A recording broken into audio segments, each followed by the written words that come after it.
प्रिय विद्यार्थियों, आइए पढ़ते हैं उत्तर प्रदेश माध्यमिक शिक्षा परिषद प्रयागराज के कक्षा 11 के हिंदी और सामान्य हिंदी में आचरण की सभ्यता। इसका एक वीडियो यानी कि 2 अवतरणों को मिला करके एक वीडियो बन चुका है, उसे आप देख लीजिएगा, चैनल पे उपलब्ध है। और आज हमारे एक विद्यार्थी ने कहा है कि आप इसके बचे हुए वीडियो बनाइए, तो हम शुरू कर रहे हैं, तो देखिएगा और आप भी एक अच्छे आचरण वाला बनिएगा। पहले पाठ का मतलब आप समझ लें। आचरण की सभ्यता, हमारा आचरण कैसे श्रेष्ठ हो, यानी कि आचरण की श्रेष्ठता, क्योंकि आचरण का ही प्रभाव पड़ता है। आप कहीं भी रहेंगे तो आपके आचरण का प्रभाव पड़ता है।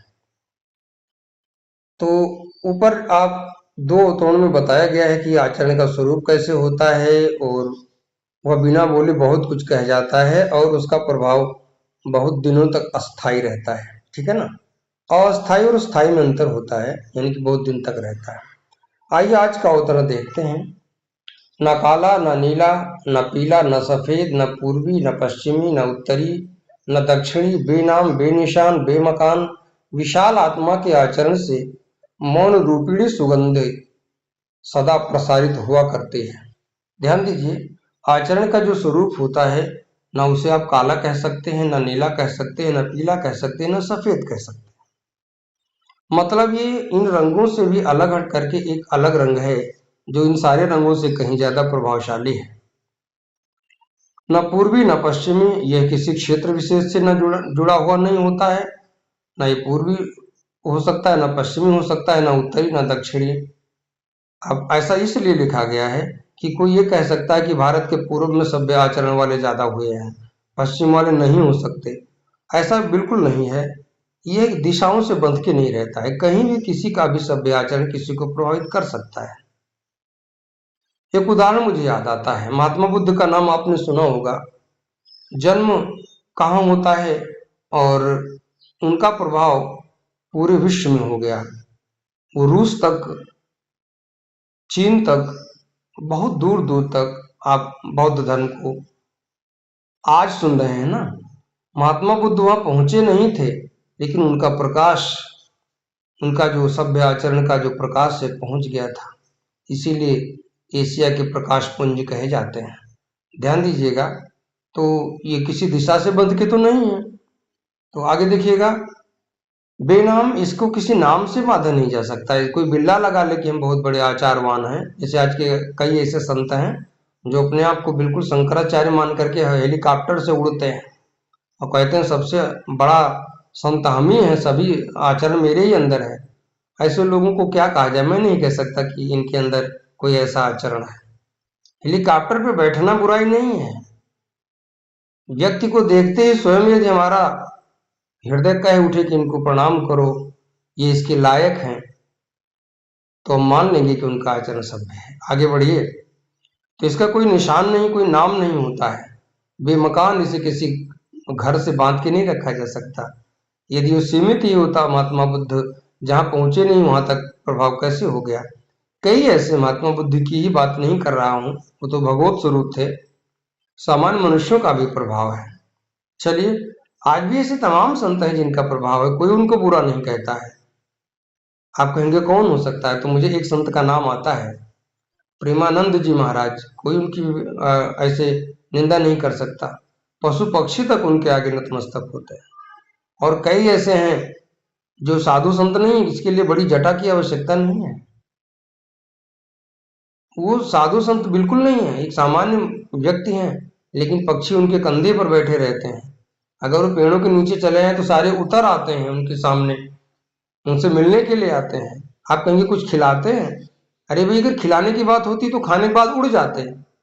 वो खा पी करके मस्त हो जाते हैं, तब भी उनके साथ बैठे रहते हैं। इसलिए मैं कह रहा हूं। मैं आगे बढ़ते हैं। तो सभ्य आचरण का प्रभाव मनुष्य पर ही नहीं, प्रकृति के प्रत्येक कण पे होता है, सजीव निर्जीव सब पे पड़ता है। आगे बढ़ते हैं।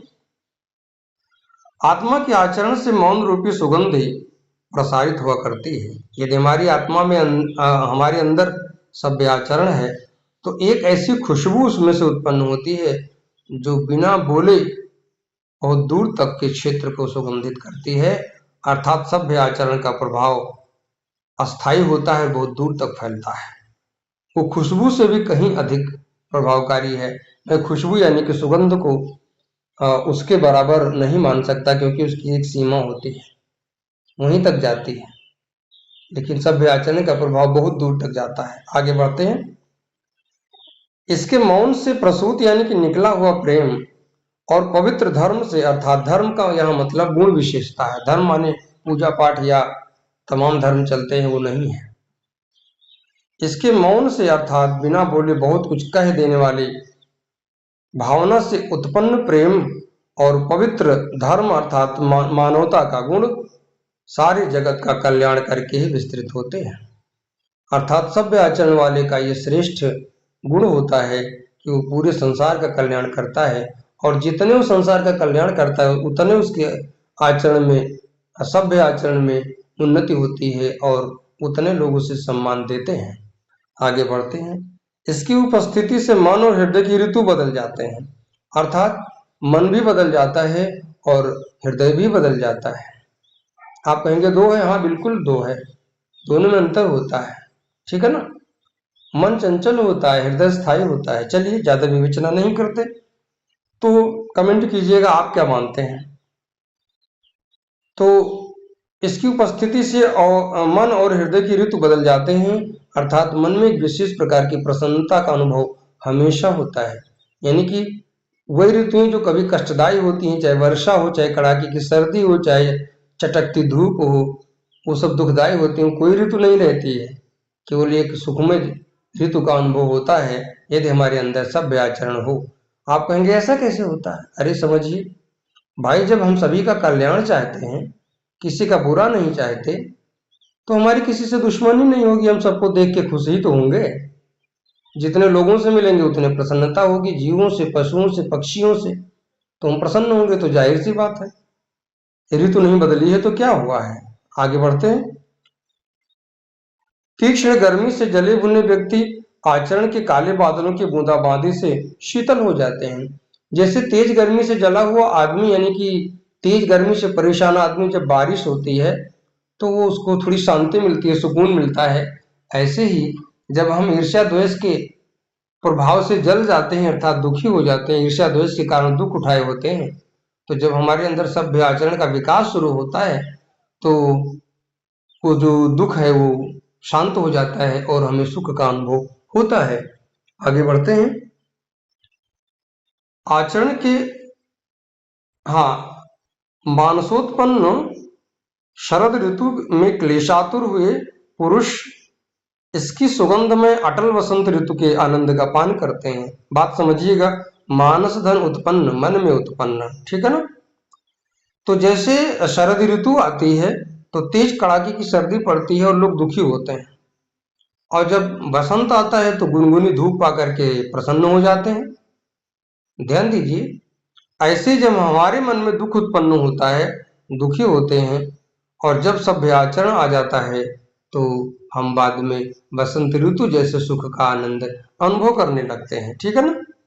तो मन में मानो शरद ऋतु आई और उसने कष्ट दिया, और फिर वसंत का आगमन हुआ तो कष्ट दूर हो गया। यानी कि जब हमारे अंदर ईर्ष्या भाव आते हैं और तमाम दुर्गुण आते हैं तो हम अनेक प्रकार के कष्ट सहते हैं, कड़ाके की सर्दी, तेज गर्मी आदि का भी अनुभव करते हैं, यानी कि ईर्ष्या से हम जलते हैं। और जब सभ्याचरण आता है तो बसंत जैसा सुखद अनुभव होता है, शायद समझे होंगे। तो मन में उत्पन्न शरद ऋतु में क्लेशातुर, यानी कि मन में उत्पन्न शरद ऋतु के समान, ठंडी के समान कष्ट देने वाली भावनाओं से परेशान व्यक्ति इसकी सुगंध में, अर्थात इसके प्रभाव से अटल वसंत ऋतु के आनंद का पान करते हैं। एक ऐसी सुख की अनुभूति होती है जो बसंत में मिलती है, लेकिन बसंत से भी कहीं ज्यादा सुखमय सभ्य आचरण का आनंद होता है। वो इसलिए क्योंकि बसंत ऋतु एक सीमित समय तक रहती है, जबकि सभ्य आचरण अनंत काल तक रहता है। जब तक हमारे अंदर है, हम सभ्य अच्छे बने रहे, तब तक वही आनंद अनुभव होता रहता है, इसलिए वो सीमाओं से बंधा हुआ नहीं है। आगे बढ़ते हैं। आचरण के नेत्र के एक अश्रु से जगत भर के नेत्र भीग जाते हैं। सभ्य आचरण के नेत्र से निकला हुआ एक आंसू, यानी कि एक सभ्य व्यक्ति की, अच्छे आचरण वाले व्यक्ति का अगर एक बूंद आंसू निकला है तो उसके लिए पूरी दुनिया रो देती है, अर्थात सबकी आंखें नम हो जाती हैं, क्योंकि वो पूरी दुनिया को अपने हृदय से जोड़ के चलता है। बात समझे? ध्यान दीजिए। आचरण के आनंद नृत्य से उन्मदिष्ण होकर वृक्षों और पर्वतों तक के हृदय नृत्य करने लगते हैं। जब सभ्य आचरण का आनंद हृदय में आता है तो मन स्वयं ही नाच उठता है, और जब सभ्य आचरण वाले व्यक्ति का हृदय आनंदित होता है और वो नाचने के लिए आतुर होता है, अर्थात वो आनंद के नृत्य में खुश होता है, तो उसके साथ केवल वही खुशी नहीं पाता, वृक्षों और पर्वतों तक के हृदय नाचने लगते हैं, अर्थात वृक्ष और पर्वत भी खुश हो जाते हैं। आपको लगेगा सभ्य आचरण का असर वृक्षों पर भी होता है, पर्वतों पर भी होता है। हाँ, होता है। कई ऐसे महात्मा हुए हैं, कई ऐसे ऋषि हुए हैं जिनके किसी सूखे हुए पेड़ के नीचे, जो भी सूख रहा था, मुरझाए हुए पेड़ के नीचे अगर वो आश्रम बना लेते हैं, बैठने लगते हैं, तो बहुत जल्दी उसकी पत्तियां हरी हो जाती हैं और लगता है कि वो वहाँ का वातावरण ही बदल गया। तो शायद आप समझ गए होंगे कि असर होता है। ठीक है ना? आगे बढ़ते हैं। पर्वतों पर भी असर पड़ता है। जहाँ कोई किसी पर्वत पर कोई संत महात्मा बैठते हैं जो वास्तव में संत कहलाने लायक हैं, तो वहाँ की सारी प्राकृतिक सुंदरता उनके आसपास नतमस्तक हो जाती है, अर्थात वातावरण बदल जाता है। आचरण के मौन व्याख्यान से मनुष्य को एक नया जीवन प्राप्त होता है। आचरण का जो मौन व्याख्यान होता है, अर्थात आचरण की जो बिना बोले सब कुछ कहने की भाषा होती है, उससे एक नई जिंदगी प्राप्त होती है, अर्थात व्यक्ति का जीवन बदल जाता है। कैसे? क्योंकि जब हम दूसरों के प्रति ईर्ष्या भाव रखते थे तो दुनिया हमें दूसरे तरीके से देखती थी। आज हमारा आचरण सभ्य हो गया, तो जाहिर सी बात है, हम ऐसे लगेगा कि हमारी जिंदगी बदल गई है। जिंदगी का बदल जाना ही एक नया जीवन है। नए नए विचार स्वयं ही प्रकट होने लगते हैं। अब हमारे अंदर ईर्ष्या भाव वाले विचार नहीं आते। सूखे काष्ठ सचमुच ही हरे हो जाते हैं। सूखी लकड़ियों में भी हरियाली ला सकता है सभ्य आचरण। सूखे कुओं में पुनः पानी आ जाता है। कई ऐसी नदियां जो सूख चुकी होती हैं, लेकिन जब वहां किसी ऋषि का आश्रम बन जाता है तो नदियां केवल उनके पैर को छूने के लिए वहां तक बहती हुई चली जाती हैं, और जब वो आश्रम को पहुंच जाती हैं, छू लेती हैं, तो फिर कटाव बंद हो जाता है। आपने देखा होगा कईयों के कई मकान ढह ढह जाते हैं, बह जाते हैं, लेकिन ऋषि मुनि की कुटिया वैसे की वैसे खड़ी रह जाती है। आगे बढ़ते हैं। नए नेत्र मिलते हैं, देखने का अंदाज बदल जाता है, तो हम किसी के प्रति ईर्ष्या भाव नहीं रखते। सभी पदार्थों के साथ एक नया मैत्री भाव फूट पड़ता है। तो कुछ 16 पदार्थ बताए, कुछ दर्शन में 7 पदार्थ बताए गए हैं, तो कुल मिलाकर के 7 ही मान के चलो। तो अब गिनाएंगे नहीं उनको हम, तो कमेंट कीजिएगा अगर आपको विशेष तरीके से जानना है तो कुल मिलाकर के ये समझिए, संसार के जितने पदार्थ हैं सबसे हमारे हृदय में मैत्री भावना उत्पन्न हो जाती है, अर्थात सबको हम अपने से जुड़ा हुआ देखते हैं। सूर्य, जल, वायु, पुष्प, पत्थर, घास, पात, नर नारी और बालक तक में एक अश्रुतपूर्व सुंदर मूर्ति के दर्शन होने लगते हैं।